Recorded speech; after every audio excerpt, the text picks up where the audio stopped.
Hello everyone and welcome back to Hidden Tracks Untold Tales. Today I'm joined by Billy Monama, guitar extraordinaire. I had to read, guys, because this man has done a lot in his life. So he is a guitarist, composer, band leader, creative director, author, cultural thinker, whose work sits at the crossroad of African tradition and global jazz language.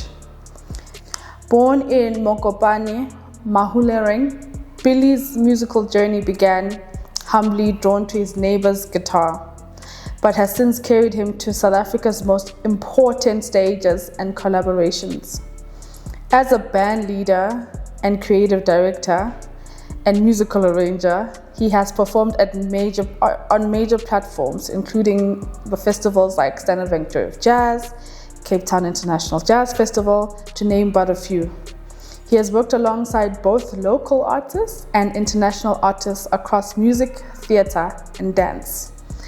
He is also the founder of Grazroots Project, an influential institution dedicated to reviving South Africa's musical heritage in order to imagine new soundtracks for the future.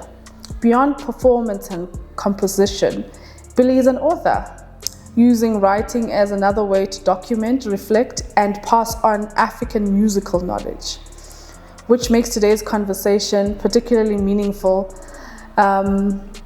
is that Billy shared many stages with my grandma, Dorothy Masuku. So it's not only an interview, it's a shared walk down memory lane, reflecting on music, legacy, lineage, and unseen moments that shape who I have become and who he has also become. Billy, thank you so much for joining me. Yeah, thank you so much, Laika. So when did it start for you? How did you go from listening to your neighbor's guitar to... Yeah. It started 1997 for me to pick up the guitar.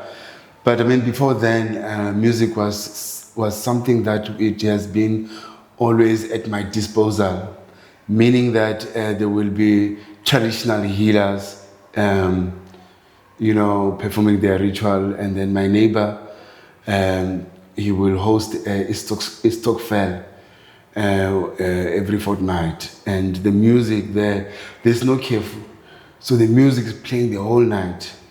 And when I go to church, I find music.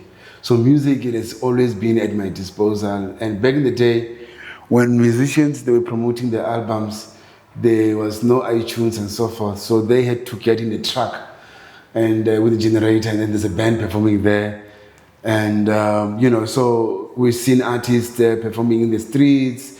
So the music has always been at my disposal. And through all the music that I've been consuming, the guitar, it was only the instruments I had. There was so much grooving music. I mean, the Mahlatini, the Mahwelereng Queens, and all that. I think, I'm just that.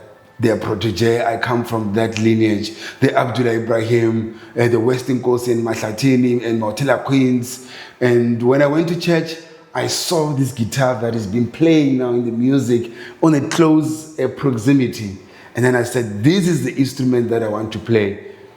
In class, when they were giving us the classwork and the homework, I would draw the guitars and so forth. And I knew how to imitate the guitar melody, sing it, each and every part of the guitar. So that's where it started. So you learned by ear? Yes, it has to start from there. Oh, wow. And it has to start from there. Before you go to school, it's just a matter of advancing yourself. Oh, but it has to start with the ear. All the greatest singers and greatest composers in the world, they come from church, raw talent. And most of them, they've never went to school. I mean, you can think of the Luther Vandross, the Whitney Houston, and all of those people. It's just the difference with the Europeans and us. They do music from primary, so that they have a foundation of music theory and so forth. So we when we get to stand at, wherever, a tertiary, that's for the first time you see a staff notation and music. And at that time, they have a different experience, because by the time they get to grade 12 or whatever grade, they're like on grade 5 music. And you haven't heard it yet. And you haven't heard it, especially from the township. Yeah, that's true. So how did you break into the South African music industry? Because I bumped into you. You're already on the stage. You're already performing with everyone. How did you get into the industry? I got into business because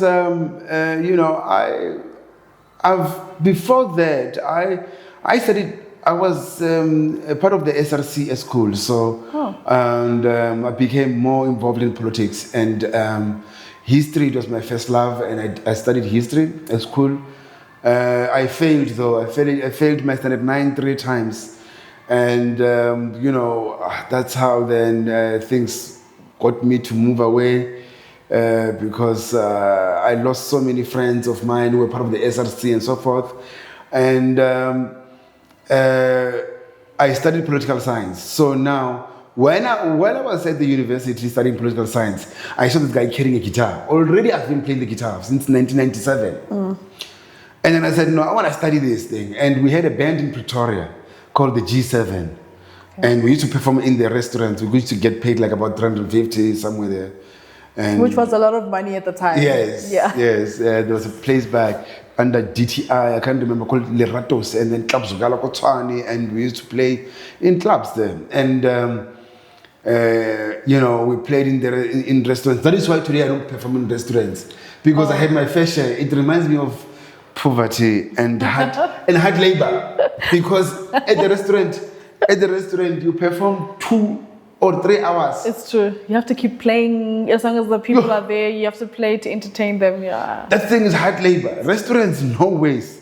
So then I started meeting people at school, and and then at school sometimes proper musicians, they will come to do the master classes and the workshops, and then I get to interact with the professionals, and then we used to attend the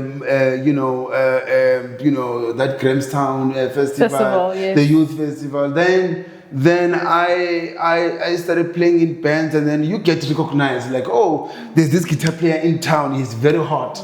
And then I start working with Sipho Mabuse, and then people, they start seeing me working with Hostix, and then they start seeing me with Konkon Kabine, they start seeing me with legends. And I was just privileged because I was young, and I was always the youngest one in the oldest musicians. That's true. That's exactly where I met you. So my grandma had a band, and then there's this guy. I'm like, and this one? Like, no, that's Billy. I'm like, what? Like, the age gap is like 20 years, and then there's this young guy playing with him, but you'd fit in, 1, because you're humble, 2, you're hardworking, and 3, you were always respectful. So much so that they forgot that he was a young guy in the band. So, I mean, how was working with the legends? I mean, from the guitarists to the drummers, Bopegi, Koza, all of those guys, and my grandma. Yeah, I used to watch your grandmother from television, and these are the people that they came in the New Dawn, especially when in 1991, I think 1990, I'm not sure, but I think 1990, 1991, when they returned from exile, the Yo Masigelas, the Miriam Makeba and so forth, that sound of African jazz, Marabi and Pakanga, it revolutionized the radio station, because it was banned back in the day. So now we were all then consuming that kind of a music, and then when I got to school, there was nothing documented in terms of your grandmother, and the Dorothy Masukas, the Abigail, and I invested myself in listening to that sound.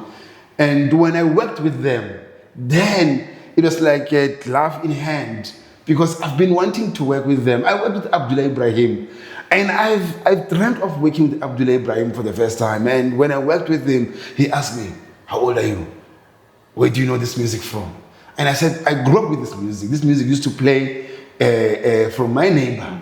So remember, I said to you that I consumed a lot of music when I was growing up.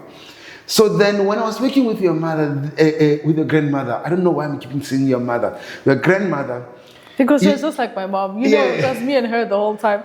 A lot of people didn't know if she was my grandma or my mom. They're like, oh, your mother. I was like, yo, guys, she's 50 years older than me. So. Hey, but she was cheeky. She was a problem. Mom bling bling. She never, you know, every time we work, and then sometimes you find that Mom Abigail Kubeka, she's there. Yeah. She will be the one calming her down. It's like, no, they used to call each other Ndonas. And Ndonas, I'm here. Because I remember there was a rehearsal whereby she wanted something and I couldn't present it. And then she was so losing it, you know, and she was impatient and, you know, and I had to go and listen to the recordings because she comes far, man. I mean, like, she worked with the guitar players whom I respected.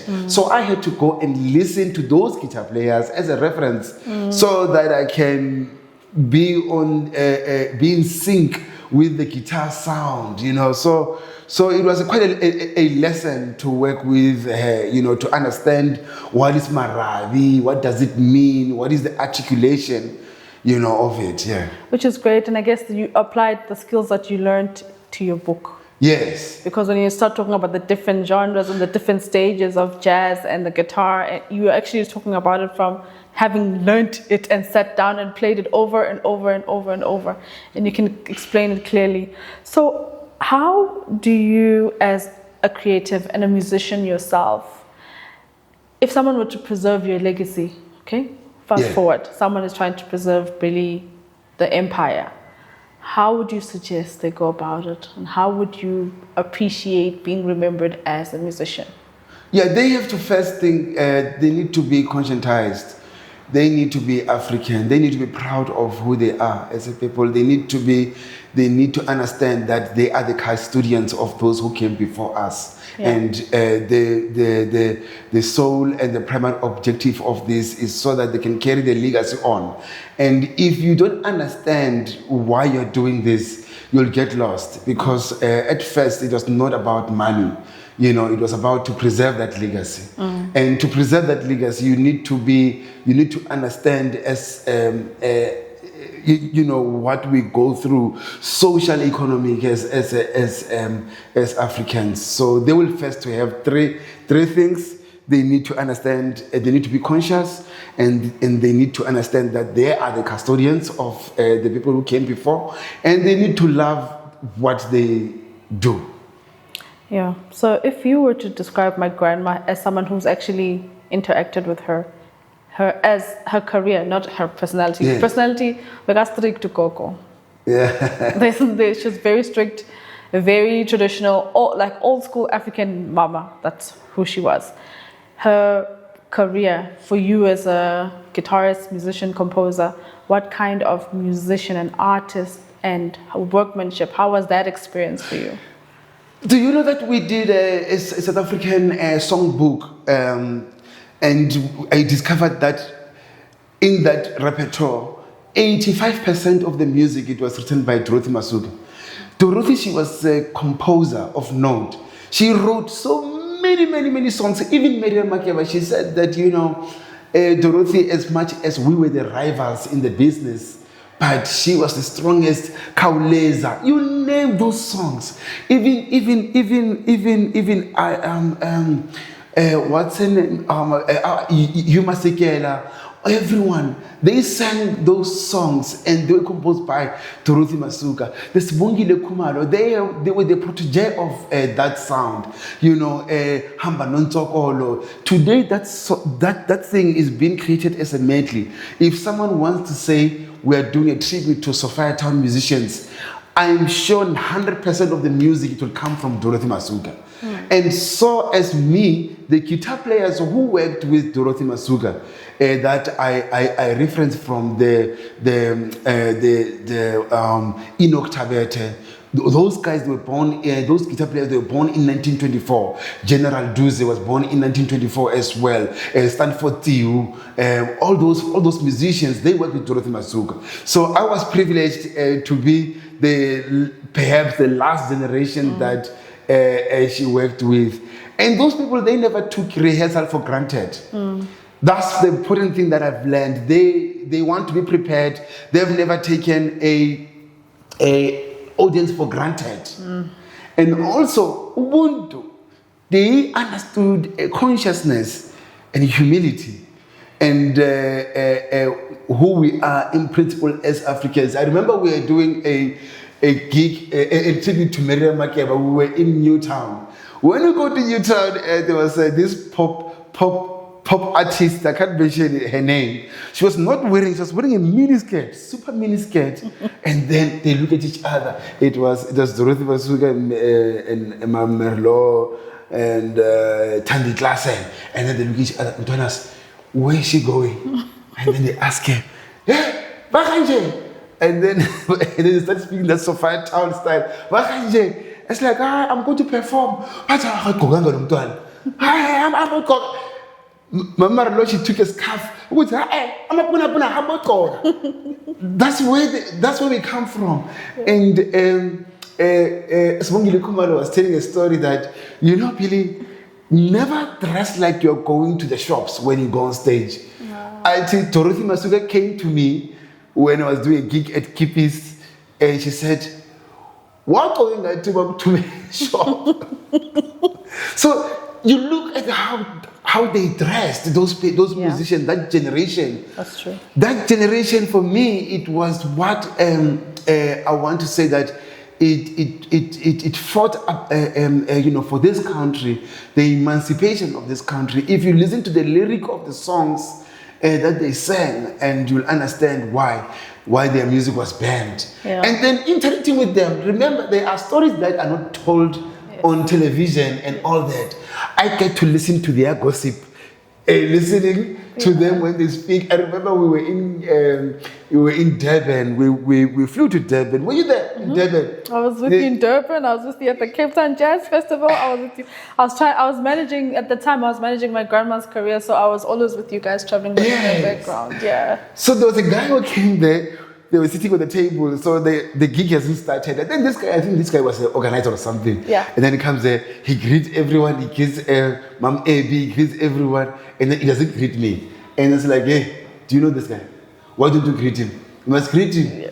Yeah, exactly. Yeah. They were like that, yeah. Yeah. Tonipa umuntu. So they were like that. So these are the things that I've learned. Yeah.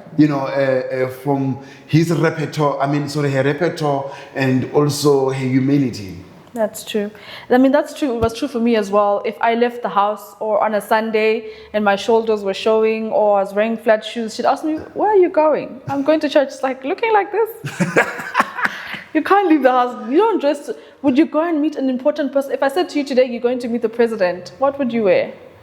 I'd look smart. So why would you go and meet God looking like you're not sure? You were not sure when you left the house. So I'd go and change. I wasn't allowed to go to church in flat shoes. It taught me a lot. What do you feel is our responsibility, yours and mine, in carrying that forward?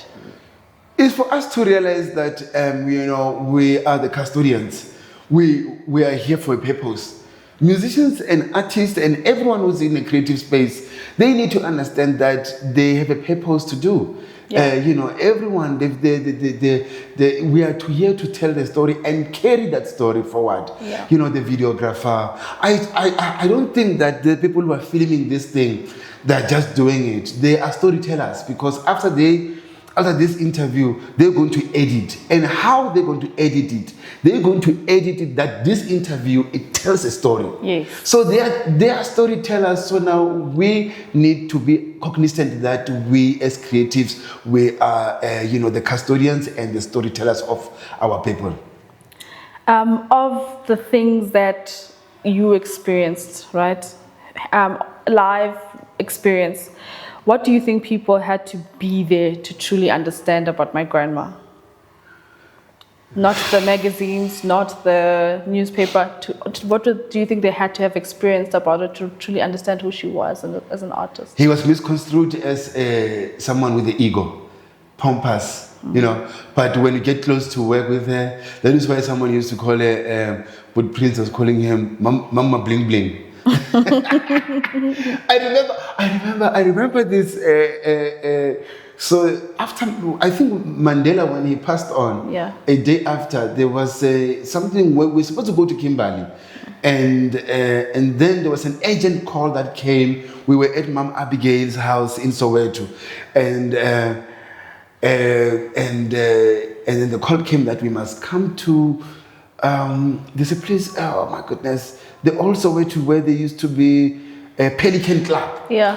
Nightclub. And then Mom Dorothy says, Ntonas ngeke ngihambe nginje. It's not a week. And then they go there in the room, they exchange weeks, how they have to, so they need people, I was privileged to experience that. And people, what they need to know and learn is that Mom Dorothy has contributed in the legacy of South African music in terms of composition and also lyrics, it changed the people. I mean, like, I'm repeating that it contributed in the emancipation of South Africa. Just because of this podcast, I've realized that if you're telling the story of South Africa, my grandma's music kind of tells you what was happening when Mandela was free. She tells the story of the South African emancipation. She loved Mandela. Very much. She loved Mandela. People today they are young. They're like, Mandela sold out. Mandela sold out house and sold the country out and all that thing. But now you must know Mandela before he went to Robben Island. Before the Operation Maibuye. So those people, they were the revolutionaries. Dorothy Masuka's music was confiscated because he tampered with the South African Special Agency. Yep. And then they came to the house, the Galo, they went there to confiscate the music. That's how then she left the country and then she went to Zambia. And that's where I was born, in exile in Zambia. Oh, yes! I don't think I've ever asked you Imagine that we're still in a conversation here. Wait. So now, imagine that you don't have a right to sing about the truth. No. So that's what people, young generations, they need to know. Yeah, that it was censored. It wasn't allowed. Yes, it was censored. But now, someone said it was the president of Zambia or Namibia, I can't remember. I'm paraphrasing what he said. He said that the oppressor will come in a form of sponsor. So remember then now when they sponsor you. Yeah. He said the oppressor will come in a form of investor. Remember, when they give you money, you can't think bad about them. They control what you can do because it's their money. So you are self-censored. Yes. You know what I'm saying? So they did not care at that time whether they were signed by Gallo or they were signed by Troubadour and EMI. They at that time, those record companies, they were owned by the Westerns. And they used to be the talent scouts. Abu Rupert Pupape and all those guys, they're like, so what is he singing? Because they didn't hear our lyric. That's why then the lyrics started being, what is this word? It was no longer straightforward. It was no longer direct. And you had to mold it down, eloquent, yes. Speak in code, yes, that the community would understand what you're saying, but it couldn't be obvious. Yeah. So now the musicians of today, they need to learn from their grandmother, who were very part. Now the problem is that now the investor is here, is holding the batter. They say that you can't bite the hand that feeds you. So now that is why the music today, the lyrical content, you don't understand what are they saying. And I think that young people, to add on what young people they should do in carrying it forward, is that whenever there's a gathering, they need to understand that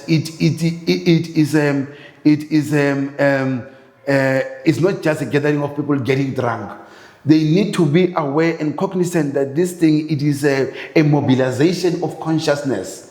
Today the country is burning, people are killing each other, women are getting killed and all that. And we as artists, it's our responsibility. If a DJ is having 20,000, it is time for the DJ at that time to sing consciousness into those people. It's true. It's a platform. It's a platform. It's a platform, it's a voice. platform to voice. You know what I'm saying? I know it's about making the numbers and the money and all that, but now we need to be cognizant that we need to bring peace and pray for peace in South Africa, because every day you read news, there's murder. Since when in South Africa there's just so much violence and murder? Remember, you used to get a news article and they'd say something happened in Pinville for 2 weeks, even a month. It would be say, oh, did you hear about that story in Pinville 2 weeks ago? Oh, did you? You can't do that anymore, because it's every hour, every day, every minute, all the time. There's someone or something happening on the news. It's quite scary.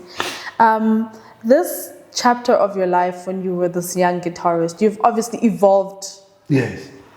I can't even say you've evolved from that young guitarist. You've done so much now in your career. How did that experience inform the man that you are today? I was a session musician for many years. I performed with so many and recorded with so many greatest musicians.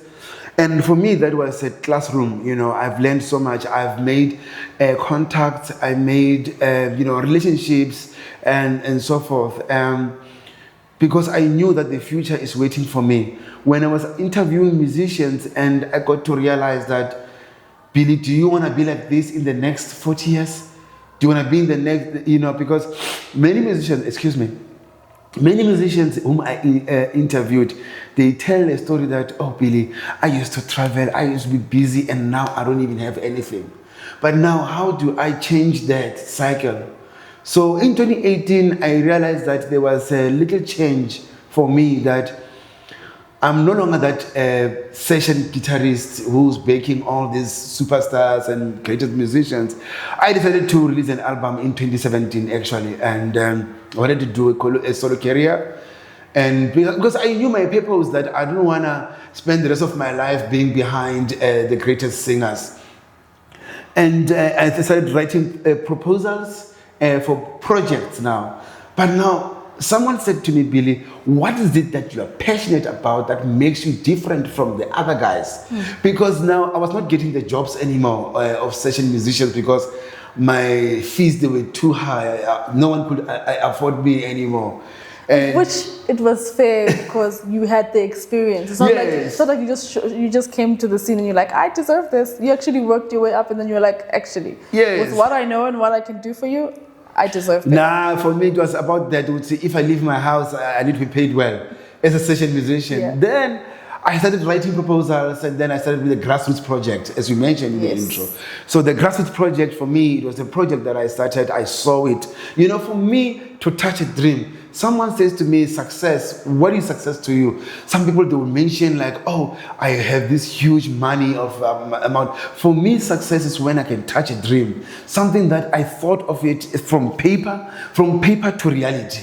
That for me is a success. And then I had that, and then I started doing master classes and so forth, and I performed at various... I was in your master class. You see, so then I started coming up with this concept that you have to revive consciousness, and I became this person. I started writing, and then I developed writing skills, whereby I go to Sisgwen, go and answer, I give a proposal. I said, what do you think? It's like, Billy, there's too many texts. Put some bullet points, make everything concise, short and cut. People like the Concord in Gabinde, they taught me administration. And then I started investing in learning, music business. And then I realized, no, man, you know what is it? I am interested in history. Then I started doing a lot of research. That's why ultimately then I published a book.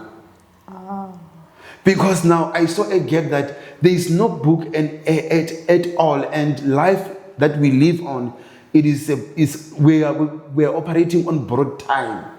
So the future of tomorrow, the kids of tomorrow, they're going to ask us, what have we done? What legacy have we left with? And all the information will be here. It won't be available for them. But luckily, because of you. Yes. So then I started going deep. I went to research. I did a research about Maskandi and so forth, Chitsonga music and all those things. So the projects that I do today, they are just a reflection of who I am. And everything that you've learned along the way. Everything that I've learned. You see, today, because I spent many years as a session musician.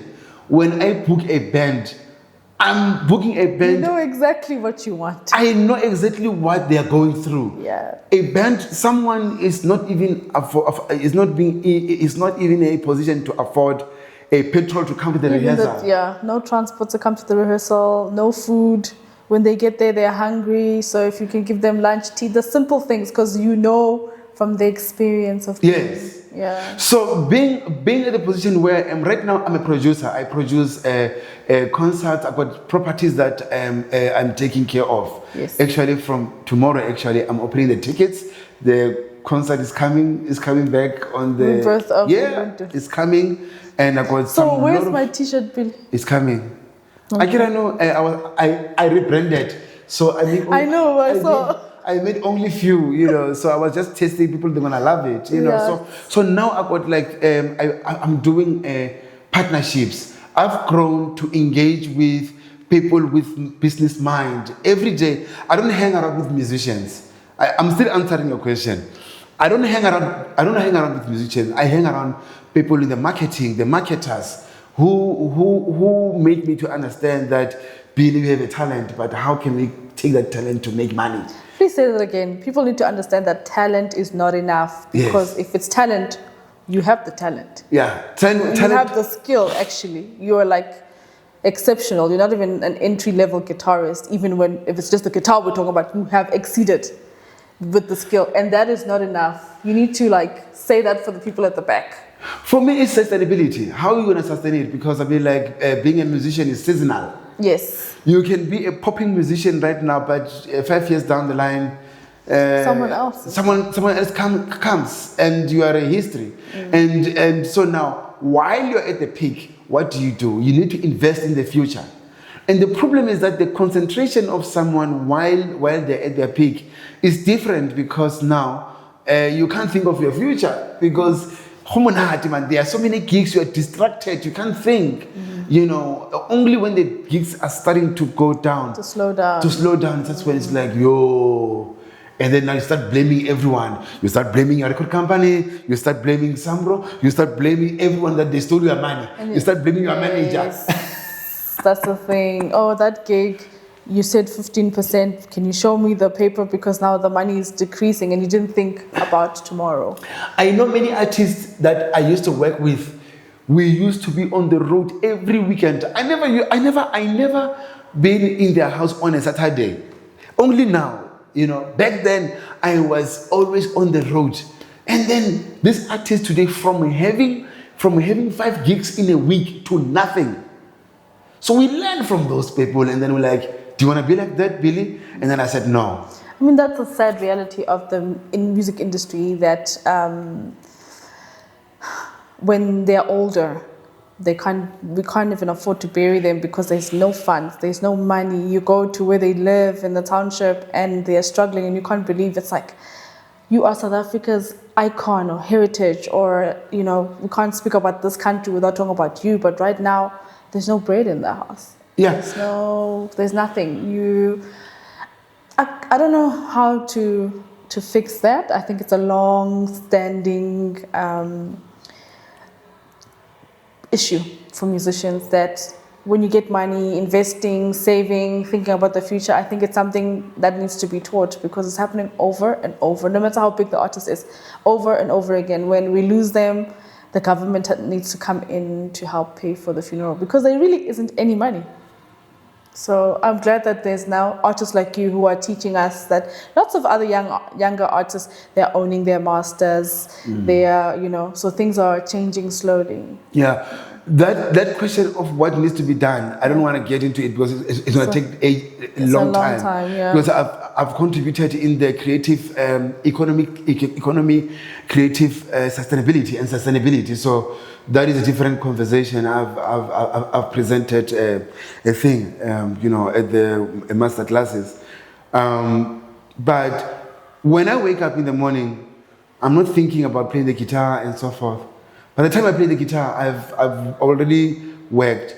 My job right now, I'm a marketer, and I make deals with institutions that they are not even government related, corporate and so forth. And I engage with the media, sponsorships and so forth. So I'm this sponsorship and stakeholders, and I get to understand the PR and so forth. So how do I package this thing? So marketing is like, for me, how do I package this thing that it is appealing to you? You know how many people they But come how to do you do that? Appeal to corporate without losing your Ubuntu and your identity? Because there are some slogans, to be honest, that are very political. There's no way to butter that, like Amanda. There's some things that you, as if you're approaching a corporate. Yeah, it's writing, it's creative writing. How do you stick to yourself, to be true to yourself, and still appeal to corporate? It is creative writing. In the writing of the proposal, you don't come there and say, bring back the land and what. No, come on. There's no way.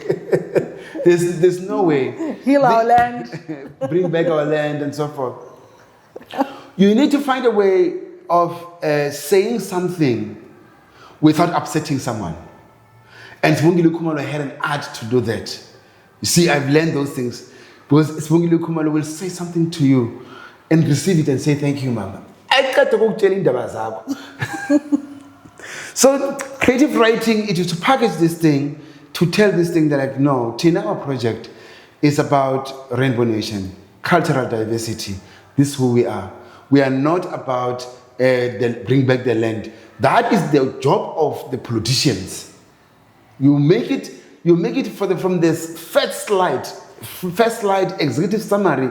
You do mention that this thing is an independent artistic platform. It is not affiliated with any political party. Okay. So that is clear from when they open a document that this is a cultural expression. Mm. And then when they see the history of the concerts, they see, okay, this guy is on his 5th edition. Then they can trust you with their money. Mm. But when you start, unfortunately, you're going to lose money. Mm. I lost money. You have to prove that you can do it. People want to attach to you when they can see that you can work. Yes. So only now, the corporate sponsors, they're saying yes. And I'm launching one in March. I'm launching all my partners. So you're going to give us jobs then, because clearly... That's the creative writing I'm talking about. The creative writing, a slide, it has to speak about the results of the show, the concert. So now the concert says what? I've created 120 jobs, indirect and direct. So now indirect, we're speaking about indirect security and blah, blah. And then direct, we're speaking about the artists, the talent, filmmakers, and so forth. And then, you know what I'm saying? And then we speak about the results of the artists after they got employed. What was their benefit? Because you don't want to present something like, no, we give them money. That money are fair. But now, when they come to perform at my concert, they get money from Samro. So Samro, it has what is called performance royalties. Mm. So when they perform their songs there, then they get paid for that. So, yeah, jobs, you're right, 120. That's good. So we're coming to you because clearly Unama corporate sponsors. I'm just joking. If Gogo was sitting here with us, me and you right now, what do you think she would say or laugh about listening to this conversation and seeing how you have evolved from the young man she met? She would have said that I must manage her. And then Mina? She will say, I'm telling you. And what about me? She'll say that I must manage her. She'll say that why am I not booking her? Why she's not in the lineup? That's true. She'll probably been on all of your lineups. Yes. Yeah. And actually, speaking of that, every time I put together a lineup and I miss them, like I'll be thinking that, oh, I wish Dorothy was here. I was going to put her on this lineup. And then sometimes I'm like, oh, I wish you, Masikela, was here. I wish this was there. Like so many Jonas of them. was Jonas there. Bongo, yeah. So yes, of course I was going to put them on the lineup. Definitely. Yeah. Because in our concert, one of our pillar, thing is to make sure that we have an honorary segment where we honor the people from the people who came before us. We had the Soul Brothers, we had Mam Abigail Kubega on the first one, and then we had Hostix Mabuse. We had, It's nice with Mom Abby that she's actually still here to be honored. Yeah, for sure. Yeah, so that's wonderful. And finally, when you think about legacy, not as history, but as human memory, what do you hope survives long after the music fades? What needs to survive long is the music, man. Come on. Music has to last forever. How do you want to be remembered beyond the music? Oh, how do I want to be remembered? I want to be remembered as a revolutionary, someone who came and made a change. From being a session guitarist to an entrepreneur. But right now, I'm regarded as an entrepreneur because I deal with numbers every day. So I want to be remembered with someone who loved his country, who had passion for the music of this country, and who cared for the people and the soul of this country. Because everything that I do right now, it is an investment indeed, that in the future, I wish that the legacy could go on even when there's no heartbeat. Yeah. As someone who's trying to preserve her grandmother's legacy and also the legacy of the South African music industry, what tips would you give me and how would you like me to tell the story? Because it's your story as well. It's my story as well, right? You see me, I continue with the story. So now we work together. You give me things that I need from your grandmother and so forth. Last year I had Berita. She did a tribute to Dorothy Masuka. Which makes sense because she played with Gogo and she knew the songs too, yeah. The other time I had a lady from Zimbabwe, Hope Masike. She did a tribute to Dorothy. Titi Luzipo, she came to my concert, she did it. So now I make sure that each and every time, every youngster who get on top of the stage, they get to perform that repertoire, to keep that music alive. So now what do you want to do? You need to, of course, document that story. Share with us, the people who have the ability to broadcast. Give us images that they were never used. Give us the footage if you have footage so that we can continue to tell the story. So we are using you. It's like an ecosystem. It's like we are using each other. All of us, we need each other. I need a photographer. I need a video somewhere. I know that, okay, I'll call Laika. And then Laika knows that her grandmother's story is in safe hands. That's true. Thank you so much, Billy. Yeah. Thank you for your time. Thank you for your knowledge. Thank you for teaching me how to preserve the legacy. It's so strange that I know the repertoire, I know how the instruments are supposed to go, I know the songs, I know some of the words too because of my Zambian roots. So I know some of the songs that my grandma sang that people don't really know how to pronounce some of the words. So I'm always like, what am I going to do with this stuff? So maybe I should just write a Dorothy Masuka songbook and just have the songs so people can have the right words to most of them. But thank you so much for talking to me, for sharing your journey with me. And I will continue to preserve South African music industry, your legacy, my grandmother's legacy, and continue learning. Thank you so much for tuning into Hidden Tracks, Untold Tales. We will see you on our next episode.